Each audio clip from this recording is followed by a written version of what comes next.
Okay, the last tool we're going to talk about today is the Realtor budgeting and planning tool. So this, this particular tool is extremely helpful to look at the kind of expenses you're going to drive to your bottom line. Now, the cool thing about being a realtor is we are each our own sole proprietor / incorporated business, which means that we get to do write-offs. Write-offs are great, they're fantastic, and they help us be more tax efficient. So there's a couple of things in the budget that, are kind of personal expenses, but they're ones that you can typically get away with writing off as a realtor, which again, helps you be more efficient. So let's have a look through the spreadsheet. And this is something that you can use to help predict your income for the year.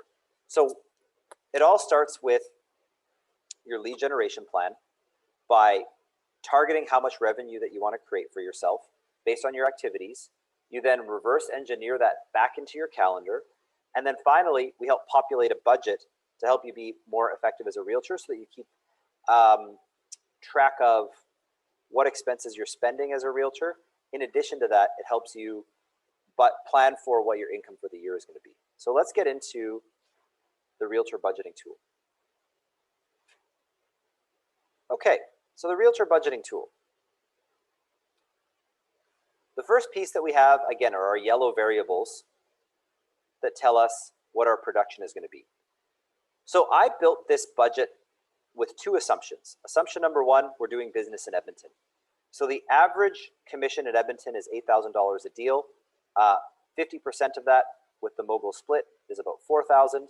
Now, if you're going to be doing more than about 2 deals a month, if you're at 3 deals a month, you're actually going to be getting a little bit more per deal because, as we know, the split gets better and better the higher you produce. But for the sake of illustration, at a 2 deal a month-ish realtor, $4,000 a month is a pretty good placeholder. But again, if you're in Vancouver, you're going to have a higher commission per deal. If, as a realtor in Edmonton, you plan on focusing on more expensive properties, you might have a higher commission per deal, et cetera, et cetera. The other thing I did is I trended the commission based on when busy season is. So again, this is an Edmonton example. We know that typically we do more deals in April and May and fewer deals at the start of the year, January, February. I also kind of put the production leveled off heading into Christmas. Different people have different seasonalities. We know we have some agents on the team that'll do 6, 7, 8, 9 deals in June, but then they level off a little bit heading into August. So there might be a 0 deal month in August. Know about what you want your production to look like each quarter and plan accordingly. Again, highly recommended based on all of the goal setting that you've done. Pretty much all of you have a bare minimum of 2 deals per month, which is why I set this here.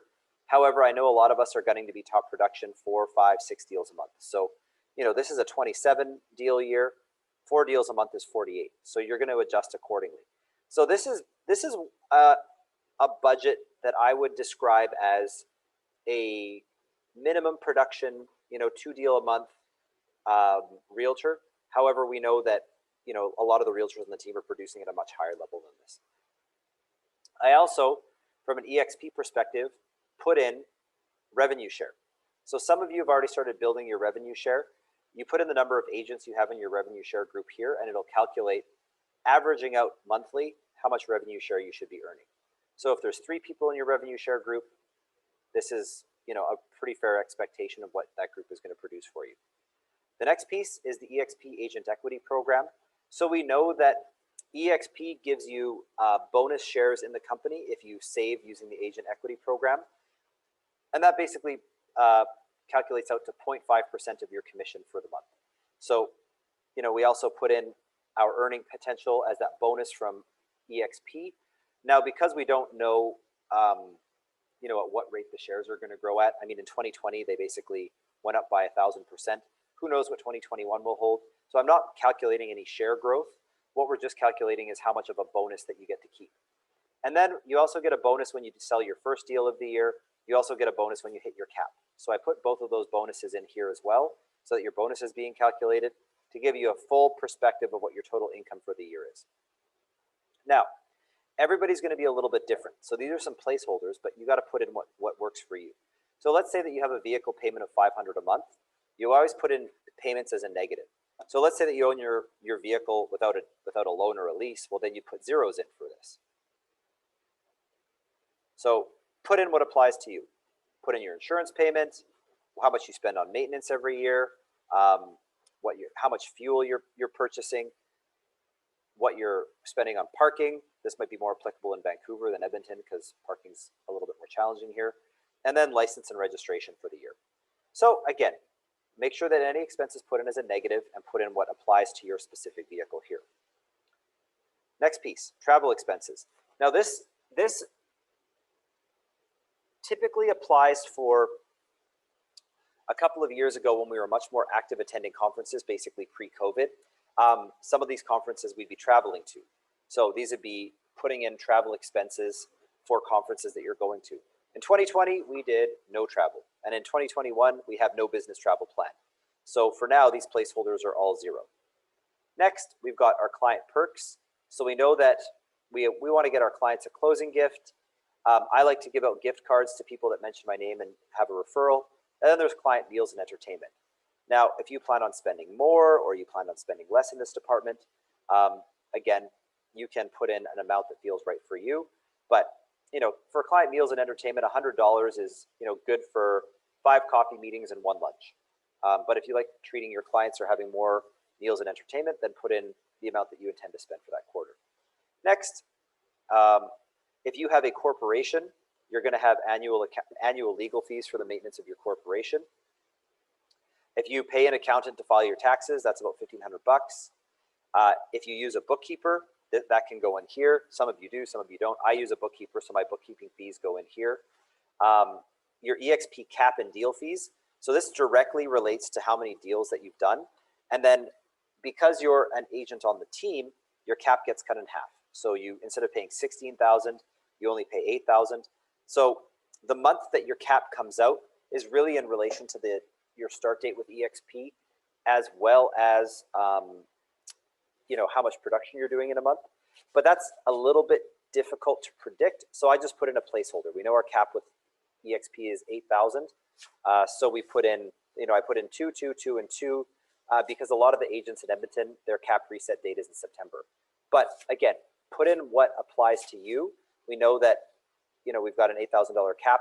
If you're just looking to do an annualized budget and not a monthly budget, then it might even just make sense to say, hey, you know what? I know I'm going to spend $8,000 on my cap a year. So that'll be that. So you just put in whatever applies for your cap. And then in Edmonton, I have the RECA fees. We have BCREA fees. So there's a monthly BC fee that we can put in here for the BC agents. But in Alberta, we just have that $1,750 a year to be a member of the Real Estate Council of Alberta. And then I put in cell phone, which is, most of you are spending about $100 a month on your cell phone. Put in the amount that fits for you. And then I put in laptop maintenance. The reason I put in $100 is basically $1,200 a month will get you to buy a new laptop every single year if you're so inclined. So if you're spending less on your laptop, then you put in less. So we've got our total expenses, which gives you your pre-income or your pre-tax income.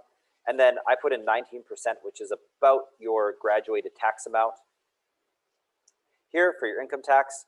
And then you've got your total annual profit, which is your annual income for being kind of that baseline level agent. So that is a really strong budgeting tool that allows you to put together your budget. Maya just asked, aren't there other expenses that come into your annual licensing? Again, it's different for every market, so just put in what applies to you for your license. I think in Alberta we have another about $2,400 one in March. So put in the licensing fees and expenses for being a realtor, and yeah, so that's kind of how the budgeting tool works. So again, it just gives you an idea of what you can expect for the year, what you're driving to your bottom line. If you're going to be a 4 deal a month agent in Edmonton, we put the 4 in, and your amount per deal will go up to about 5,000 because your split with Mogul is going to be a lot more beneficial. Well, now that's like 173,000 a year, which is pretty good. So, it's all about understanding what you are gunning for your production, starting with that, and then tweaking your micro expenses accordingly.